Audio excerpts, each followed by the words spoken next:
Hi hello welcome to Indian classic home. இன்றைக்கி பீர்க்கங்காய் கடையல் recipe உங்களோட நான் ஷேர் பண்ணிக்க போகிறேன். இது ரைஸ்க்கு இட்லி தோசைக்கு தொட்டு சாப்பிட நல்லாயிருக்கும். வாங்க இப்போ இந்த பீர்க்கங்காய் கடையலுக்கு என்னென்ன தேவைன்னு பார்க்கலாம். ஃபஸ்ட்டு நான் 1.5 கப் சின்ன வெங்காயம் உரித்து ரெடியாக வச்சுருக்கேன். அப்புறமா ஒரு பச்சை மிளகா, ஒரு கொத்து கருவேப்பிலை, அப்புறம் 3 பீர்க்கங்காய் அதோடய தோலை பீலர் வச்சு ஸ்க்ராப் பண்ணி எடுத்துகிட்டு இந்த மாதிரி வச்சுருக்கேன். ரொம்ப முத்தின பீர்க்கங்காய்னா நீங்கள் இந்த பச்சை கலர் கூட இல்லாமல் ஸ்க்ராப் பண்ணி எடுத்துடலாம். அப்புறம் தாளிக்கிறதுக்கு தேவையான அளவுக்கு எண்ணெய், 1/2 டீஸ்பூன் கடுகு, ஒரு காஞ்ச மிளகா, அப்புறமா கலருக்காக 1/4 டீஸ்பூன் மஞ்சள் பொடி, 1/2 டீஸ்பூன் சாம்பார் பொடி. இப்போ நம்ம கடாய் அடுப்பில் வச்சுருக்கோம். கடாய் நல்லா காஞ்சதுக்கப்புறமா அதில் 2 டீஸ்பூன் எண்ணெய் விட்டுக்க போகிறோம். நான் இங்கே கடலெண்ணெய் சேர்த்திருக்கேன். இங்கே குக்கிங்க்கு யூஸ்வலாக என்ன எடுப்பீங்களோ அதை எடுத்துக்கலாம். அதுக்கப்புறமா 1/2 டீஸ்பூன் கடுகு போட்டு கடுகு நல்லா வெடிக்கட்டும். ஏன்னா இதில் நம்ம வேறு எதுவுமே சேர்த்த போகிறது இல்லை, கடுகு மட்டும்தான் தாளிக்கிறதுக்கு சேர்த்த போகிறோம். கடுகு நல்லா வெடிச்சிருச்சு. இப்போ நம்ம இந்த சின்ன வெங்காயம் 1-2 கட் பண்ணி எடுத்து வச்சுருக்கோம். அது, ஒரு பச்சை மிளகா, ஒரு காஞ்ச மிளகா, கருவேப்பிலை எல்லாத்தையும் ஒன்றாவே சேர்த்துடலாம். அப்புறம் 1/4 டீஸ்பூன் உப்பு, 1/4 டீஸ்பூன் மஞ்சள் பொடி. இதை நல்லா நம்ம வதக்கிக்கலாம். நம்ம ஏன் இந்த சின்ன வெங்காயத்தை 1-2 கட் பண்ணி வச்சுருக்கோன்னா, நம்ம கடைசியாக எப்படியும் ஒரு ஸ்மாஷரோ இல்லை மத்தோ வச்சு நல்லா கடைஞ்சிக்க போகிறோம்.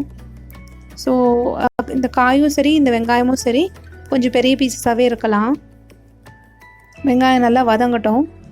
நல்லா வதங்கும் போதே நம்ம சைடில் இந்த பீர்க்கங்காய் இருக்குல்ல, அதை பெரிய பெரிய பீஸாக கட் பண்ணி எடுத்து வச்சுக்கலாம். இப்போ நான் கட் பண்ணி எடுத்து ரெடியாக வச்சுருக்கேன். வெங்காயம் வதங்கினதுக்கப்புறம் அது கூட அதை சேர்த்துக்க போகிறேன்.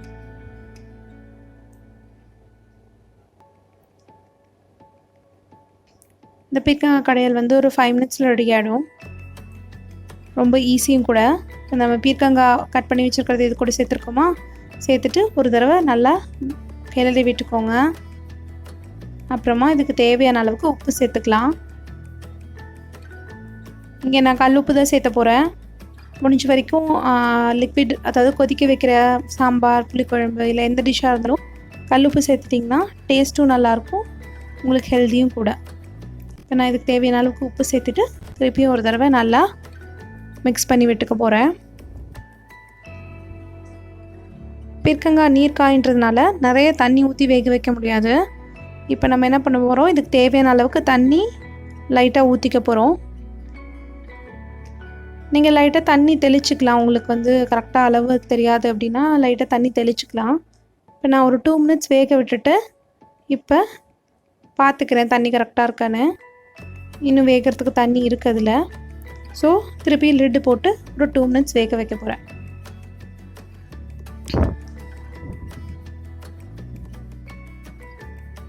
இப்போ 2 மினிட்ஸ்க்கு அப்புறம் பீர்க்கங்காய் நல்லா வெந்துருச்சு பாருங்கள். அது நீங்கள் அந்த கரண்டி வச்சு பார்த்திங்கனாலே நல்லா ஸ்மாஷ் ஆகும். ஸோ இப்போ நம்ம என்ன பண்ண போகிறோம், ஒரு பொட்டேட்டோ ஸ்மாஷரோ இல்லை மத்தோ எது இருந்தாலும் அதை வச்சு இதை நல்லா கடைஞ்சிக்க போகிறோம். இப்போ தண்ணி கரெக்டாக இருக்கனால உங்களுக்கு கடையிறது ஈஸியாக இருக்கும், நல்லா கடைய முடியும். நான் ஒரு 1/2 டீஸ்பூன் சாம்பார் பொடி சொன்னேன்ல, அதை இது கூட சேர்த்துக்கிறேன். சேர்த்துட்டு மிக்ஸ் பண்ணிவிட்டு என்ன பண்ண போகிறோம், அந்த மத்து வச்சு கடைஞ்சிக்க போகிறோம்.